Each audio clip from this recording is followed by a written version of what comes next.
Crazy part is I was getting ready to re-record my video in pertaining to Sonny Minks and Maurice Scott's charges when the news broke of Martell HOLT has been found guilty. For 14,000 supporters, I'm only getting like 89 to 100 views. So make sure you like and share and push my content through the like, share, engage, so we can push me back through the algorithm. For some reason, I'm slow on views, which is fine. I know it picks up at a later time, but please do like, sharing, and comment below. But let's get into this article about Martell HOLT, and then we'll segue into Maurice, and then we'll talk about DJ Akademiks. I'm going to read all of it. Martell HOLT was convicted of domestic violence and harassing communications against Melody Shari, Love and Marriage Transville star. Martell HOLT was convicted earlier this month for the charge of domestic violence, harassing communication against his ex-wife, Melody Shari Rogers, according to the court documents exclusively obtained by Urban Bell. Okay, so they obtained these documents, read over them,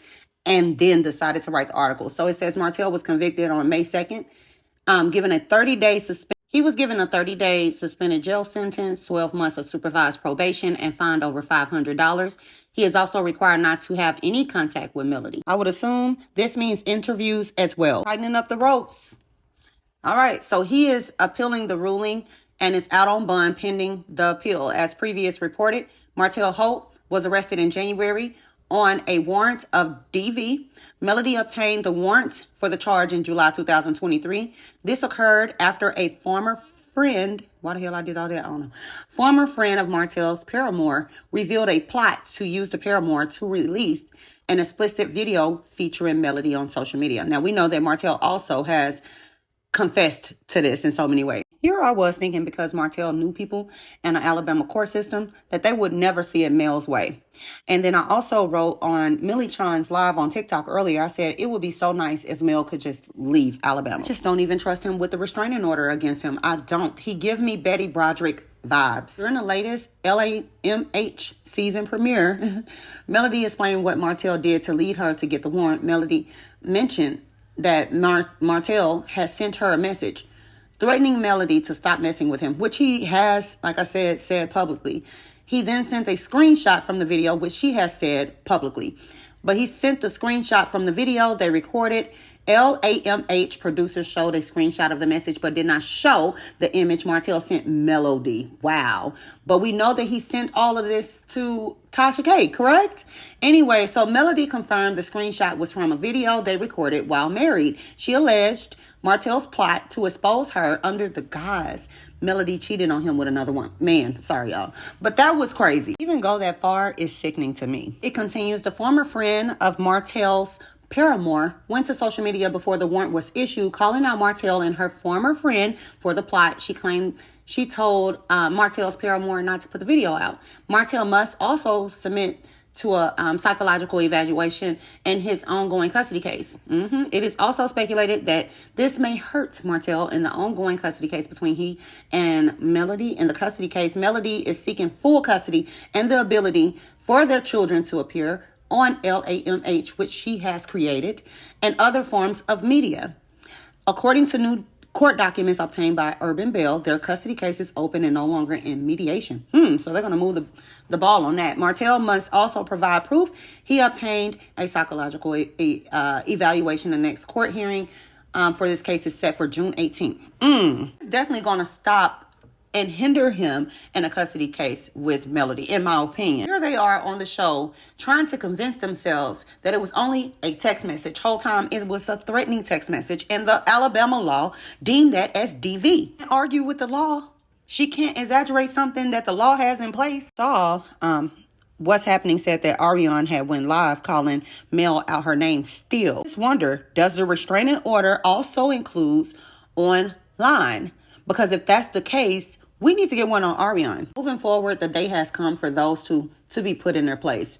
They thought that this smear campaign, running to bloggers, leaking fake stories to them was going to save them. Even remember when Tasha K's whole narrative was that Ariane was always Martell's girlfriend. Okay, what does that mean? Seriously, didn't know what angle she was trying to take up.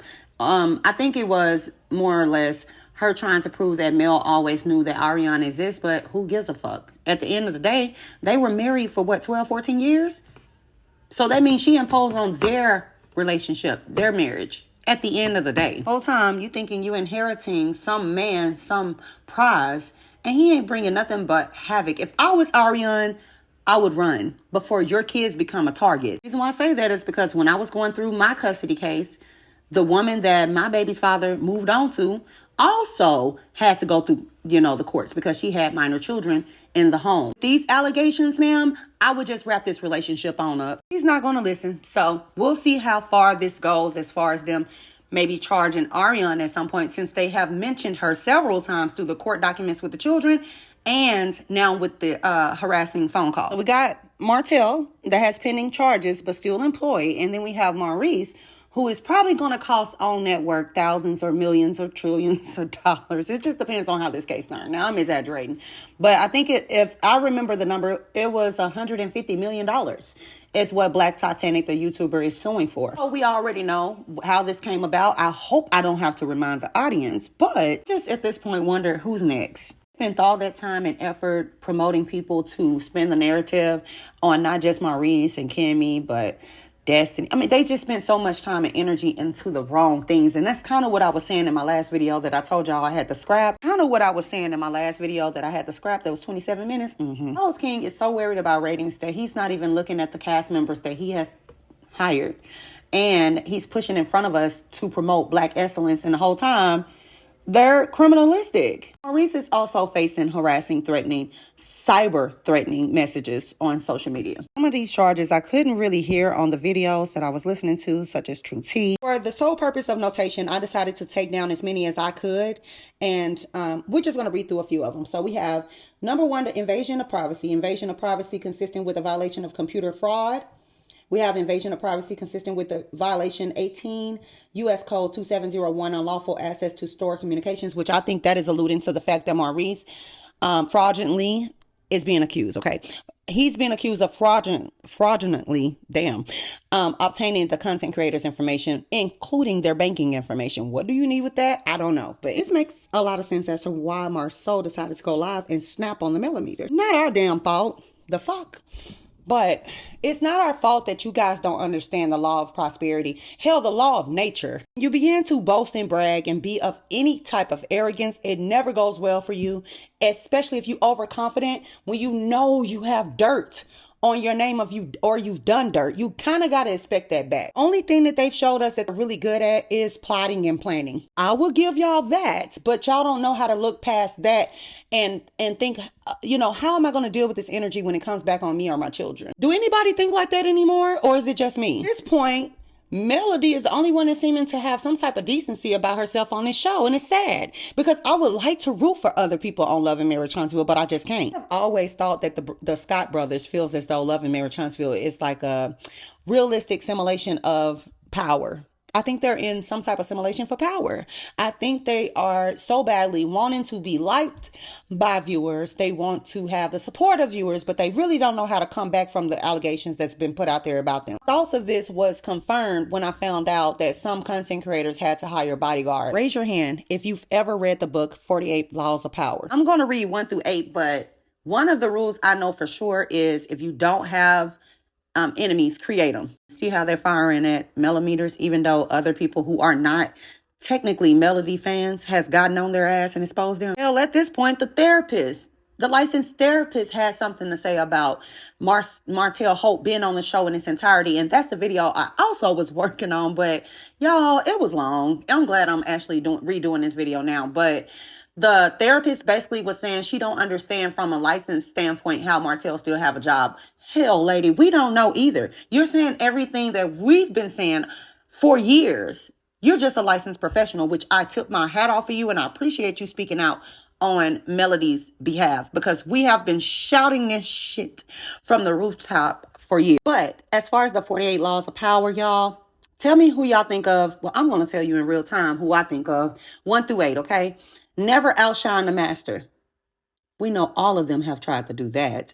We know that Martell called out Carlos King and he signed his checks. We know that Letitia just absolutely despised Mel at this point. She called her a dark soul, but then needed her help to rebuild the Core 6. Ain't that something? And we know Marceau has also shot his shots. at Mel. And then we know at this point, they've all been questioning the charges that's been placed on Martell. But anywho, and then we know Stormy has tried to mimic certain styles of Mel. And then we also know Letitia also stole from Stormy. So they're just a mess. But anyways, number 2, never put too much trust in friends. Learn how to use your enemies. Letitia, you struggle with that, sweetheart. You literally think anybody you bring into your circle is your friend, and they don't even have to do much. And that's what's sad about it. I don't put no expectation on nobody at all. I actually expect the worst from a person. And if you are my friend, I mean that shit. We can not talk for 6 months and the conversation is going to pick up and I'm going to understand your situation. You don't have to talk to me every day. If you are my friend, you're really not my friend, you family. That's how close we are. But I do not throw that word around loosely. Conceal your intentions. Well, we know during the scene in Houston, Kimmy stood back and talked to that therapist to plant seeds in her head about Kiki. So even though they try to conceal their intentions, we are not a dumb audience, so we're able to dissect it for what it is. And that's what they get mad about. We're able to see the play before it's played, unfortunately. But anyways, always say less than necessary.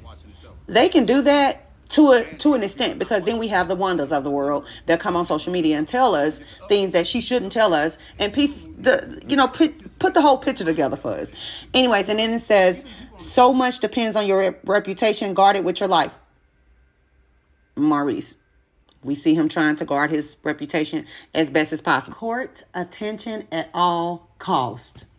Well, I'm going to let y'all draw down in my comments and tell me what you think about that one. Get others to do your work for you, but always take the credit. Interesting enough, I went back and watched season 1 and 2, and I think all the way up to 3. This was way before the show started. Okay, and I saw a scene in season 1 when Mel was trying to push them to do the comeback group, right? Martell found the land. Mel was pushing for Marcel, Kimmy, Letitia, and all of them to come on board. And when she called Maurice, they were sitting at the table, and Kimmy threw her head back when she realized it was Mel on the phone. Although in later seasons, she would say Mel was never interested in the comeback group and she never wanted to be a part of it. The whole time she was the one pushing it from season 1 until she realized y'all was some snakes. Number 8, make other people come to you. Use bait if necessary, i.e.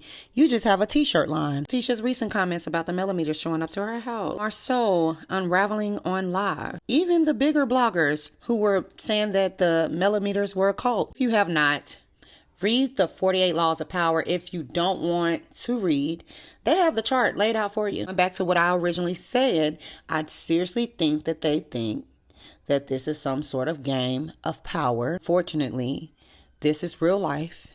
And you guys are now fighting court cases as a result of your consequences. They still don't get it, because where there's the 48 laws of power, there is laws of nature, there is laws of abundance, prosperity, and attraction. And I believe in all of it. You don't have to move snaky. You don't have to get revenge to be on top. Mark my words, Martell is not the only one that's going down. There's going to be many more. The person that I somewhat sympathize and empathize with was Kiki. Other than that, I didn't see it for anybody else. I wanted Kiki to win. We'll talk about Kiki in a separate video. Let's get to DJ Akademiks. Make sure you like, share, and subscribe to the channel and engage as you're watching, because it does help push me through the algorithm. I truly appreciate all y'all. Speaking of the 48 laws of power, nature, attraction, prosperity, abundance, all that good stuff, we have got to briefly talk about DJ Akademiks and the charges that are coming out about him, which the charges has always been here. We just learned of the details that happened between he and this alleged victim. For my Love and Marriage Huntsville crew, if you're not keeping up with the recent Drake, DJ Akademiks, Diddy news, please go back and watch the recent video that I dropped, because I did see not many of y'all caught that, but that's fine. I have been talking about it on TikTok, so I decided to come on over to my YouTube and update my people so that I'm not like lost in transaction, and I at least have notation of me talking about it, so I don't have to start in the middle. All right. So if you haven't been keeping up with the Drake news, a lot of allegations have come out about him.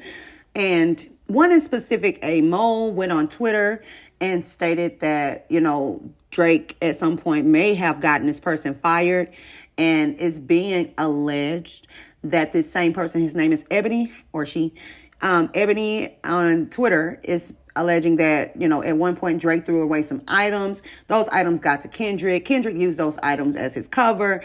A part of those items were pill bottles, Ozempic, some earrings and some other, computer items and things like that. So at first Drake was saying that, he did not have a mole. And all of a sudden we hear news of him trying to sue this mole. And now we're segueing into some maybe possible lawsuits in the future with this mole against Drake. And this reporter guy, Christopher Alvarez, was seen on CC footage with Drake at 3 o'clock in the morning in the lobby of the Martell Hotel in New York. I hope I didn't stutter too much because I'm not going back to edit that, okay? So for my hip hop heads, my rap girlies, my people that keep up with R&B, all that good stuff, music industry, period. There has been so many allegations swarming Drake for years. And this beef between him and Kendrick has shined a light on possibly escort business, some shell companies, SA. Drake has a rich baby daddy named Lucian and Universal. Leave it to me to butcher somebody's name. Whole time I'm thinking his name was Lucian. But you heard what Kanye West said. Going into detail on who that man is, just know that he's over a lot of stuff when it comes to Drake. Happened, Akademiks, you know that that's not what happened. And for you to pretend that you didn't do anything. You tried to save yourself after your friends assaulted me. Whether or not you got drunk or not, I know that when you woke up, you were on top of me too. He has been the number one person that has been rooting for Drake, saying that Kendrick Lamar has been lying this whole time. This man was wholeheartedly putting his reputation on the line for Drake, who is now being deemed a predator. And with all the allegations that was going on against DJ Akademiks, I was shocked. Only because I know a few months ago, we heard him say this. Between a 20 or a 17 or a 21 and a 17.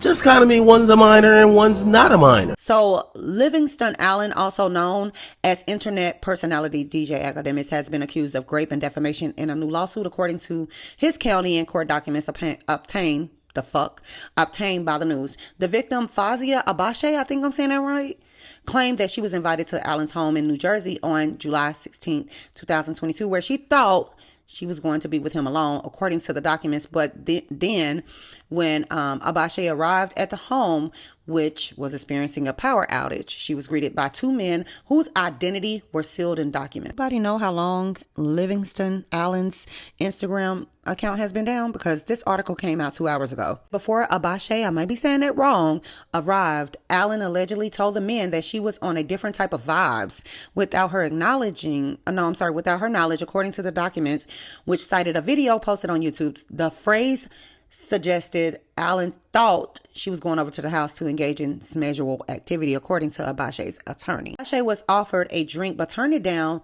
to make her own, as she done in the past, according to the documents. One of the men, identified in a court document as someone who worked for Allen, insisted that Abashe have a drink made by them. Per the documents, he allegedly told her he was in charge until Allen returned. Excuse me? Number 2 of the 48 laws of power, and this is something I instill in my children too. Never put too much trust in friends. I don't care how long you've been knowing this person, because it's been reported that Abashe had known Livingston for at least 2 years, I believe. Learn how to use your enemy. But, that don't apply. But I'm just saying, don't assume everybody has your best interests at heart. Let's continue. So when Abashe got into the hot tub, Allen's employee came out and joined her, followed by the second man, who had a bottle of alcohol. Abashe alleged the pair forced her to take shots and poured alcohol into her mouth, according to the court documents. Allen's employee then threw her in the pool before he sexually assaulted her. According to the lawsuit, the other man then joined per the court documents around 4 a.m. Abashe said she woke up to Allen, wasn't her, the A word, according to documents. Later that morning, Allen allegedly took Abashe into another room and showed her surveillance video of the two men essaying her, per the documents. She said she asked for the full video, but Allen refused. This is Livingston, aka DJ Akademiks. So while you sit up here cheerleading for Drake, you have this swarming around you, and I'm hearing that DJ Akademiks may take this to trial. So we shall see. Abashe later contacted Allen and said she was hurt during the attack. Court documents showed alleged text messages between Allen and Abashe. Should I read these? I'll just add them in the video, okay? Abashe called the police, who set up a wired phone call. Oh, okay. And provided Abashe with questions to ask Allen during the recorded call, according to court documents. Allen recounted the graphic details to Abashe. Allen went on social media on Tuesday and issued a statement on the incident. I have zero comment beyond what I've said before that you can use on record. I have to just go by my lawyers. Again, if I tell y'all I've been criminally cleared, y'all gonna be like, well, that don't mean anything, Alan said during a social media live stream. At this point, it will be determined in court, and I'm very confident. And so he continued and said, okay, so this was him going to social media. But anyways, it says, I'm excited to see how this court, and he cursed, happens. I'm excited. You know why? I did nothing. Alan added, I sure as hell hope you are positive. And if you know anybody who has been smashed, well, you know what? Call 1-800-656-4673, okay? Why does this feel so familiar? It feels like R. Kelly. It feels like Diddy. It feels like all over again, don't it? We don't quite know if the woman is telling the truth or not. We will have to wait to see about the updates. But until then, isn't it interesting? I actually feel like DJ Akademiks was compromised throughout this whole situation with Drake. Couldn't remain neutral to save his life. And this is what happens when people idolize celebrities. They're just people. I just wonder, will Drake go as hard for you, proving that you're innocent as you have in this beef with him and Kendrick Lamar that he started? Y'all thoughts and opinions below. I'll see y'all in the chat.